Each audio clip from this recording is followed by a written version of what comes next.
Okay, hi everyone. We're going to finish the Chapter 10 lecture videos. The last video we left off, we were working a buffer problem. It was a three-part problem.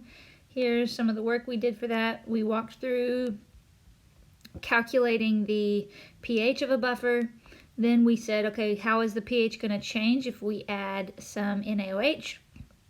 How would the pH change if we added HNO3, which is an acid? Now I'm going to look at some other kind of practical ways buffers can be applied just from a biological standpoint, how buffers work in the body. Our body actually has, three main buffer systems. Number one being proteins. Proteins have different, what we call functional groups on them. We're going to get to functional groups the last lecture of the semester. We're going to talk about functional groups.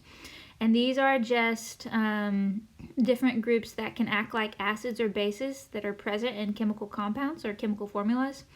So proteins are huge biological molecules. They can have thousands of atoms bonded together in different ways to make proteins. And they can hydrogen bond. But what you read here simply is that protein can act as acids or bases depending on the protein and depending on what environment it is and what the pH is. So that's one type of buffer system. Another type of buffer system is the phosphate buffer. This is also kind of detailed in the intro of the lab we're going to do this week. What we have for the phosphate buffer is H2PO4. Okay, it's got a minus charge on it. This is a form of phosphoric acid that's already lost one proton, one hydrogen. Okay, we know H3PO4 is phosphoric acid. Well, it's already lost one hydrogen, you see over here, so now it's H2PO4. And this is in our cells, okay? I think a pH of around 7.2 or so in the intracellular fluid matrix. And H2PO4, we have an equilibrium with HPO4 2-. So this is the conjugate base, right? Oh, that's an eraser. This is our conjugate base, and then you see it disassociating, giving off an acidic hydrogen. The last and the most important that we're going to spend quite a bit of time on is understanding the bicarbonate buffer. This is the one that's in blood. We've mentioned the pH of blood throughout the course a couple times here and there. We should be familiar with, if you are a health major, physiological pH of blood, which we know stays between 7.35 and 7.45. We did a problem in this lecture video series earlier about what can happen if your blood pH drops, okay? If pH drops to around 6.9, you can fall into a coma. So we mentioned there that our blood pH system, our buffer, has to be really good at maintaining blood pH in the range we need it to stay in.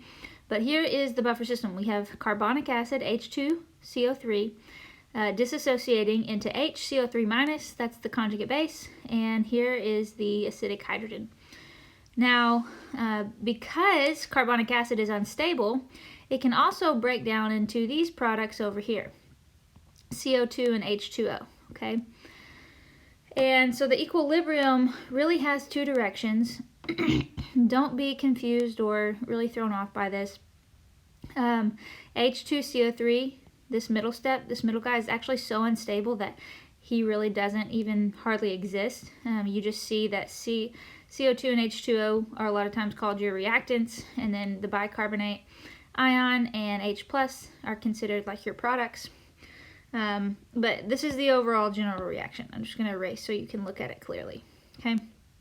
CO2 and water can make carbonic acid in our bodies, and that can break down into bicarb and H+, or other things can happen to cause bicarb and H+ to react together and form CO2 and water. So the reaction can shift both ways. That's why we have double arrows.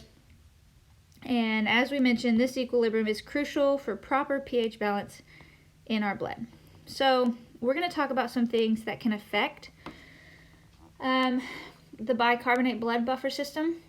First off, you see a picture here of some lungs, and you see a picture of a kidney.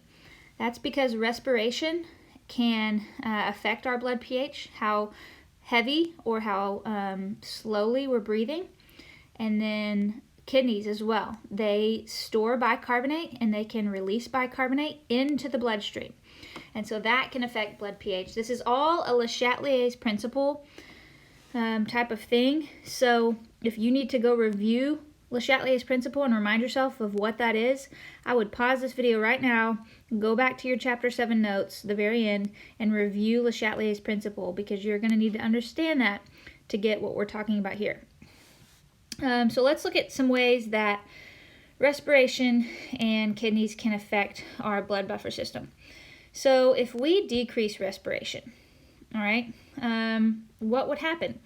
If we decrease respiration, that means we are slowing down our breathing, right? And we know that we exhale CO2. So if we slow down our breathing,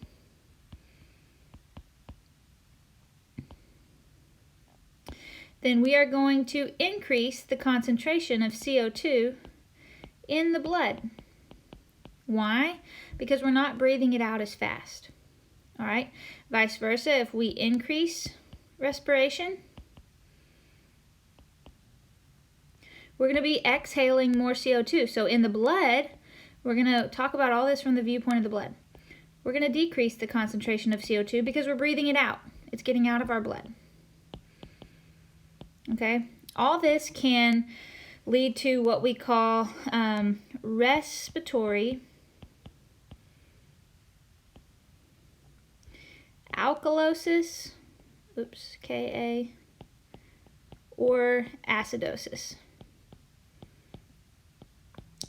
This is where our blood pH becomes too basic. Alkalosis is pH becomes too high.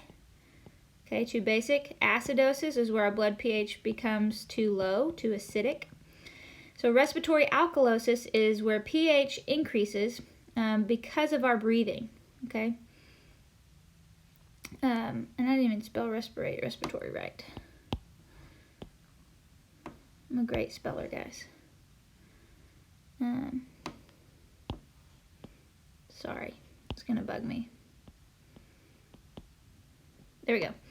Respiratory alkalosis or acidosis. So because of our breathing, if we are, if we're slowing down our breathing, we're increasing the concentration of CO2 in the blood. You have to think about how would this, scenario 1 up here, how would this affect blood pH? So what happens to the pH of our blood?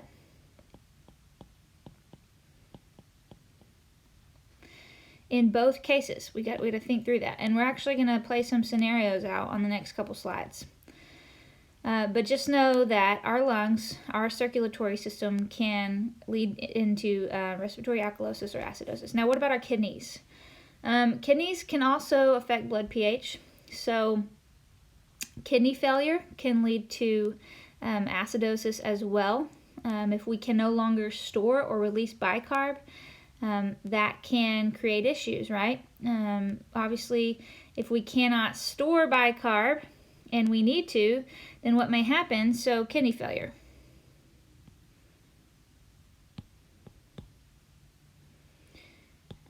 If we can't store bicarb, which is HCO3 minus, how does that affect our blood pH? Well, what that will lead to is a buildup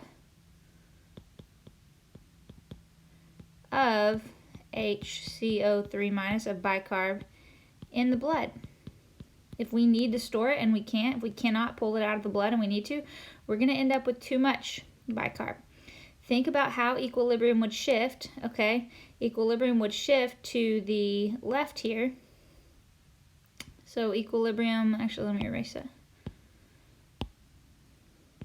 So equilibrium will shift left because Le Chatelier's principle says when you have an increase in concentration of products, and bicarb over here is a product, that equilibrium will shift left towards the reactants. And how will that affect H+? Well, to shift left, bicarb and H+ have to join together. They have to combine. So when this shifts left, it decreases the concentration of H plus in our blood, and that would increase pH, right? Yeah. And so you can see how via kidney failure,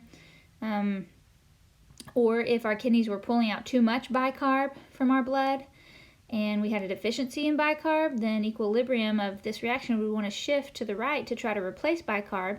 In doing so, you're going to create more H+, and then you think about how that affects pH as well.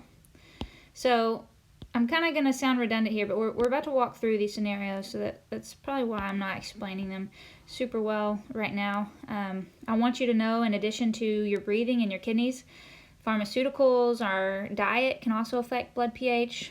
You know, things that we eat, tomatoes, coffee, are really acidic. Different drugs that we take have different functional groups as well, and those things all go into our blood. So you want to be careful what you put into your body. And